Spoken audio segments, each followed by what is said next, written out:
아빠가 더 무섭게 화를 내거나 훈육을 하니 무서워 아빠 말만 듣는다.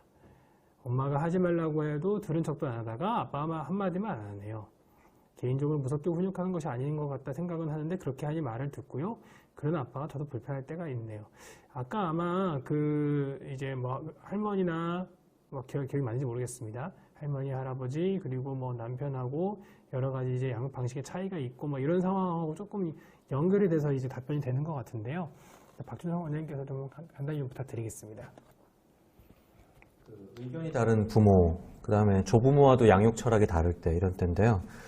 보통 이거를 나도 생각이 강한 거죠.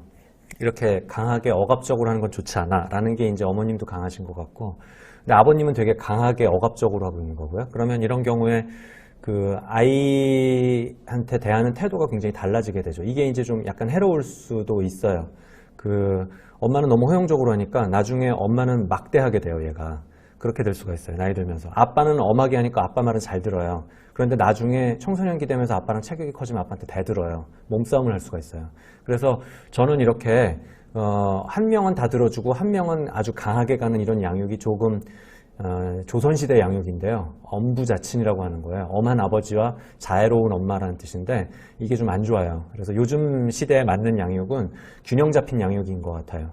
아까 누누이 드린 것처럼 너무 강한 양육도 좋지 않고 부작용이 생겨요. 너무 강한 양육은 애가 억압될 거다가 나중에 폭발. 너무 약한 양육, 너무 다 들어주는 양육, 허용적인 양육은 부모를 함부로 보게 되고 나중에 부모한테 좋다면서 의지하면서도 한편으로는 부모를 함부로 대하는 이런 부작용이 생겨서 엄마가 슬퍼지세요.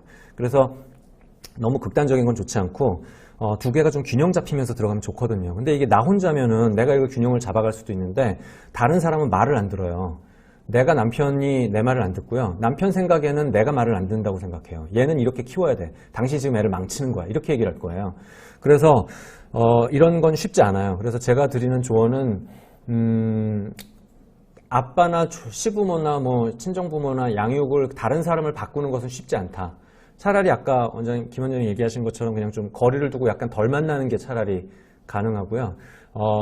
그게 오히려 가능한 접근이고 주로 내가 애를 보는 시간이 그래도 좀 많겠죠. 그러면 내가 미치는 영향이 주로 크다는 거를 이해하시고 나만 잘하는 거예요. 일단 남을 바꾸려고 애를 쓰면 점점 어머님이 절망스러워지세요.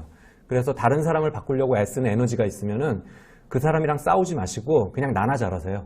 제가 볼 땐 그게 현실적으로 가능한 방법인 것 같고요. 아이가 조금 자라면 대화가 되면 초등학교 고학년부터 이런 얘기를 할 수 있어요. 이렇게 의견이 다른 부모가 있을 경우에 각각의 장단점이 있다는 거예요. 어차피 세상도 아주 이상적인 양육이 하나로 들어가지 않아요. 세상에서도 이런 얘기를 하는 사람이 있고 저런 얘기를 하는 사람이 있고 완전 반대 얘기를 하는 사람이 있고 다양해요. 그러니까 이런 다양한 집 속에서 정글처럼 자랄 경우에 이 아이는 세상이 원래 이렇게 의견이 다양하구나라는 걸 받아들이는 데는 장점이 있어요. 근데 하나로 이렇게 일관되게 들어갈 때 얘는 어떤 사람을 믿게 되고 어떤 사람을 따르게 되고 세상을 신뢰하게 되는 이런 것들이 있는데 그거는 형성이 잘 안 되는 단점이 있는 거죠. 그래서 아이한테 얘기를 할 때 아빠식의 양육은 너를 강하게 키우는 방식이다. 그런 장점이 있다. 그렇지만 단점은 또 네가 이해받지 못한다는 느낌을 받을 거야. 이런 장점과 단점을 짚어주고 나도 장점과 단점이 있는 거예요. 내 양육도. 다 들어주는 양육도 나중에 엄마가 애한테 좀 많이 당할 수 있어요. 그래서 저는 여기서도 어머님은 아빠 쪽으로 조금 다가가실 필요가 있고 그렇게 될 경우 아빠도 엄마가 조금 강하게 한다는 걸 느끼게 되면 아빠도 약하게 할 가능성이 살짝은 있어요. 왜냐하면 아빠가 강하게 하는 이유가 엄마가 너무 다 들어주니까 나라도 이 악역을 해야겠다 그래가지고 강하게 가는 경우도 있어요. 그래서 어머님이 조금은 단호함을 겸비하실 필요가 있다. 그게 어머님이 하실 수 있는 현실적인 게 아닐까 싶습니다.